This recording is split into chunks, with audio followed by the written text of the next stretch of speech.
Assalamualaikum warahmatullahi wabarakatuh. Di sini kami dari kelompok 7 yang beranggotakan saya sendiri Nia Nur Aini dan dua rekan saya yaitu Nila Ferry Asmarita dan Nilna Amalina Ramadina.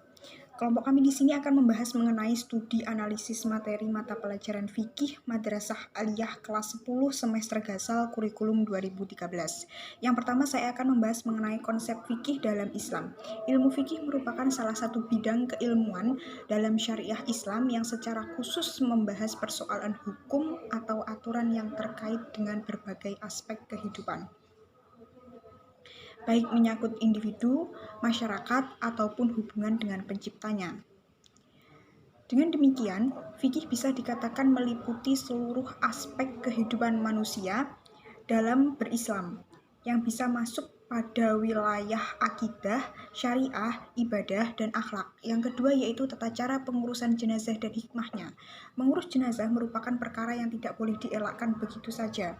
Ia merupakan fardu kifayah, yang berarti kewajiban yang ditunjukkan kepada orang banyak. Apabila sebagian mereka telah mengerjakannya, maka yang lain terlepas dari kewajiban itu.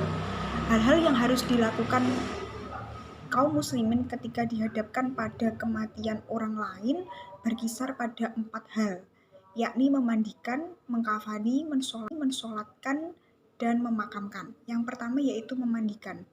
Memandikan jenazah yaitu membersihkan dan mensucikan tubuh mayat dari segala kotoran dan najis yang melekat di badannya.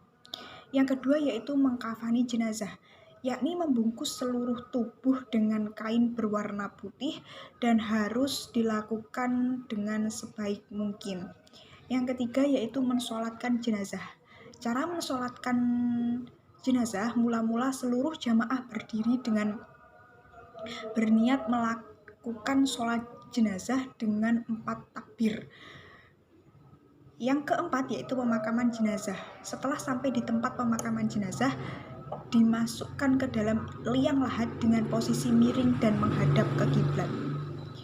Hikmah pengurusan jenazah, yang pertama yaitu mendapatkan pahala yang besar, yang kedua yaitu menjaga kehormatan umat Islam, yang ketiga yaitu senantiasa mengingat kematian, yang terakhir atau yang keempat yaitu meningkatkan kepedulian sosial kepada sesama muslim. Mungkin itu yang dapat saya sampaikan, selanjutnya akan dilanjutkan oleh rekan saya. Selanjutnya di sini saya akan mempresentasikan tentang Undang-Undang Pengelolaan Zakat dan Hikmahnya. Zakat merupakan sejumlah harta tertentu yang wajib diserahkan kepada golongan tertentu. Zakat ini dibagi menjadi 2, yakni zakat mal dan zakat fitrah. Adapun syarat-syarat harta yang wajib dikeluarkan zakatnya adalah yang pertama, harta tersebut harus didapat dengan cara yang halal atau baik. Yang kedua, harta tersebut harus mampu berkembang dan berpotensi untuk dikembangkan. Yang ketiga yaitu milik penuh, dan yang keempat yaitu mencapai nisab. Kemudian golongan-golongan yang berhak menerima zakat ini dibagi menjadi 8, yaitu fakir, miskin, amil, mu'alaf, budak, gharem, fisabilillah, dan ibnu sabil. Selanjutnya yaitu undang-undang terkait pengelolaan zakat. Dalam rangka meningkatkan kualitas umat Islam di Indonesia, pemerintah telah membuat peraturan perundang-undangan tentang pengelolaan zakat, yaitu pada Undang-Undang Republik Indonesia Nomor 23 Tahun 2011 tentang pengelolaan zakat. Adapun hikmah dari pelaksanaan zakat ini yaitu yang pertama, membersihkan jiwa seorang mukmin dari bahaya yang ditimbulkan dosa dan kesalahan-kesalahan serta dampak buruk di dalam hati. Kemudian meringankan beban orang muslim yang memiliki hutang. Kemudian membersihkan harta dan mengembangkan serta menjaga dan melindunginya dari berbagai musibah dengan berkah ketaatan kepada Allah. Dan selanjutnya yaitu menegakkan kemaslahatan umum. Di sini saya akan menjelaskan tentang haji, umroh, undang-undang penyelenggaraan dan hikmahnya. Yang pertama haji. Pengertian haji, istilah haji berasal dari kata haja yang berarti berziarah ke atau bermaksud atau menyengaja atau menuju tempat yang telah diagungkan. Sedangkan menurut istilah haji adalah menyengaja mengunjungi Ka'bah untuk mengerjakan ibadah yang meliputi tawaf, sa'i, wukuf, dan ibadah lainnya untuk memenuhi perintah Allah Subhanahu wa taala dan mengharap keridhoannya. Hukum melaksanakan ibadah haji yaitu wajib ain sekali seumur hidup bagi setiap muslim yang telah mampu atau kuasa melaksanakannya. Syarat-syarat haji antara lain sebagai berikut. Yang pertama, beragama Islam. Yang kedua, berakal. Yang ketiga, baligh. Yang keempat, merdeka. Yang kelima, kuasa atau mampu. Yang selanjutnya, rukun haji. Rukun haji diantara sebagai berikut. Yang pertama, ihram, yaitu berniat memulai mengerjakan ibadah haji ataupun umroh. Yang kedua, wukuf di padang Arafah, yang hadir mulai tergelincirnya matahari waktu zuhur tanggal 9 Zulhijjah sampai terbit fajar tanggal 10 Zulhijjah. Selanjutnya tawaf yaitu mengelilingi Ka'bah 7 kali putaran, dimulai dan diakhiri di Hajar Aswad. Selanjutnya sa'i, yaitu berlari-lari kecil antara Bukit Sofa dan Marwah. Yang selanjutnya tahallul, yaitu mencukur dan menggunting rambut sekurang-kurangnya menggunting 3 helai rambut. Selanjutnya tertib, yaitu mendahulukan yang semestinya dahulu dan rukun-rukun di atas. Selanjutnya yaitu wajib haji. Wajib haji diantara lain sebagai berikut. Yang pertama, berihram sesuai mikotnya. Yang kedua, bermalam di Musdalifah. Yang ketiga, bermalam atau bermabit di Mina. Yang selanjutnya, melontar jumrah Aqobah dan melontar jumrah ula, wusta, dan Aqobah.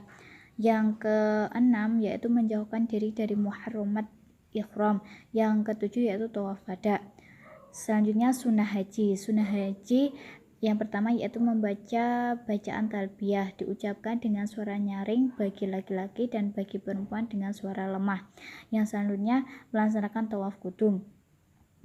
Tata cara pelaksanaan ibadah haji. Yang pertama, ihram.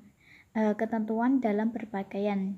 Yang pertama, untuk pria 2 helai kain putih yang tidak berjahit, 1 diselendangkan dan 1 disarungkan. Yang kedua, untuk wanita berupa pakaian yang menutup seluruh tubuh kecuali muka dan telapak tangan, dan tidak boleh memakai cadar atau penutup muka dan tidak boleh memakai sarung tangan. Yang kedua, wukuf di padang Arafah, yang dimana selama menunggu waktu wukuf, jamaah haji hendaknya banyak berzikir kepada Allah dengan baca takbir, tahmid, istighfar, dan bacaan-bacaan lainnya. Selanjutnya mabit di Musdalifah. Keberangkatan ke Musdalifah dilakukan setelah terbenamnya matahari, setelah sudah maghrib. Yang selanjutnya melempar jumrah pada tanggal 10 Zulhijjah di Mina dengan melempar sebanyak 7 kali lemparan. Yang selanjutnya tawaf ifadah. Syarat-syarat tawaf ifadah yaitu menutup aurat, suci dari hadas besar maupun kecil, dan suci dari haid. Ka'bah berada di sebelah kiri selama tawaf. Mengeliling Ka'bah sebanyak 7 kali. Selanjutnya tawaf harus dilakukan di Masjidil Haram dan tidak boleh dilakukan di luar Masjidil Haram. Selanjutnya sa'i. Sa'i yang dikerjakan di Bukit Sofa hingga Marwah. Selanjutnya tahallul. Tahallul yaitu menggunting rambut sebanyak 3 helai rambut, disunahkan dicukur seluruhnya bagi pria. Bagi wanita cukup menggunting 3 helai. Selanjutnya yaitu tentang umroh. Umroh menurut bahasa berarti ziarah. Dalam pengertian syari adalah ziarah ke Ka'bah seperti tawaf, sa'i, memotong rambut. Umroh wajib dilaksanakan 1 kali seumur hidup sebagaimana haji. Umroh boleh dilakukan kapan saja, tidak ada waktu tertentu sebagaimana haji. Tetapi paling utama adalah pada bulan Ramadan. Syarat-syarat rukun dan wajib umroh. Syarat-syarat umroh sama hal dengan haji. Rukun-rukunnya yaitu agak berbeda, seperti ihram, tawaf, sa'i, dan mencukur rambut. Prosedur pelaksanaan haji di Indonesia. Pemerintah sebagai penanggung jawab penyelenggaraan ibadah haji senantiasa berupaya dengan sungguh-sungguh menyempurnakan dan meningkatkan pelayanannya. Kemudian lahirlah Undang-Undang Nomor 17 Tahun 1999 tentang penyelenggaraan ibadah haji dan Keputusan Menteri Agama Nomor 224 Tahun 1999 tentang penyelenggaraan haji dan umroh. Prosedur umroh yang pertama yaitu persiapan seperti penggelompokan, pembagian petugas dalam setiap kloter, pembimbingan. Yang kedua yaitu pemberangkatan, yaitu adanya persiapan dan pemberangkatan serta di asrama haji embarkasi. Yang ketiga yaitu kegiatan di Arab Saudi, yang dimana kegiatannya seperti akan berziarah ke beberapa tempat yang bersejarah di Arab Saudi. Selain itu juga ada bimbingan kesehatan bagi jemaah haji. Yang keempat yaitu pemulangan bagi jemaah haji. Selanjutnya hikmah haji dan umroh bagi orang yang melaksanakannya, mempertebal iman dan takwa kepada Allah Subhanahu wa taala. Yang selanjutnya bagi umat Islam yang melaksanakan akan mendapatkan sebuah pembelajaran penting mengenai hidup. Selanjutnya 3, menstabilkan fisik dan mental. Dan yang keempat yaitu menumbuhkan semangat berkorban bagi seluruh umat Islam, yaitu mempererat tali persaudaraan ukhuwah Islamnya sesama umat muslim. Yang kedua membina persaudaraan dan kesatuan umat Islam sedunia. Saya akan menjelaskan tentang tata cara pelaksanaan kurban dan akikah beserta hikmahnya. Yang pertama, kurban. Kurban menurut bahasa berarti dekat, dan menurut istilah atau syariat, kurban berarti hewan yang disembelih dengan niat beribadah untuk mendekatkan diri kepada Allah Subhanahu wa taala dengan syarat-syarat dan waktu tertentu. Dalil mengenai kurban dijelaskan dalam Quran surat Al-Kautsar ayat 1 dan 2. Adapun yang melatar belakangi terjadinya kurban tersebut dijelaskan dalam Al-Quran, yaitu kisah Nabi Ibrahim alaihissalam. Adapun waktu pelaksanaan kurban dilaksanakan sejak selesai sholat Idul Adha tanggal 10 Zulhijjah sampai terbenam matahari pada tanggal 13 Zulhijjah.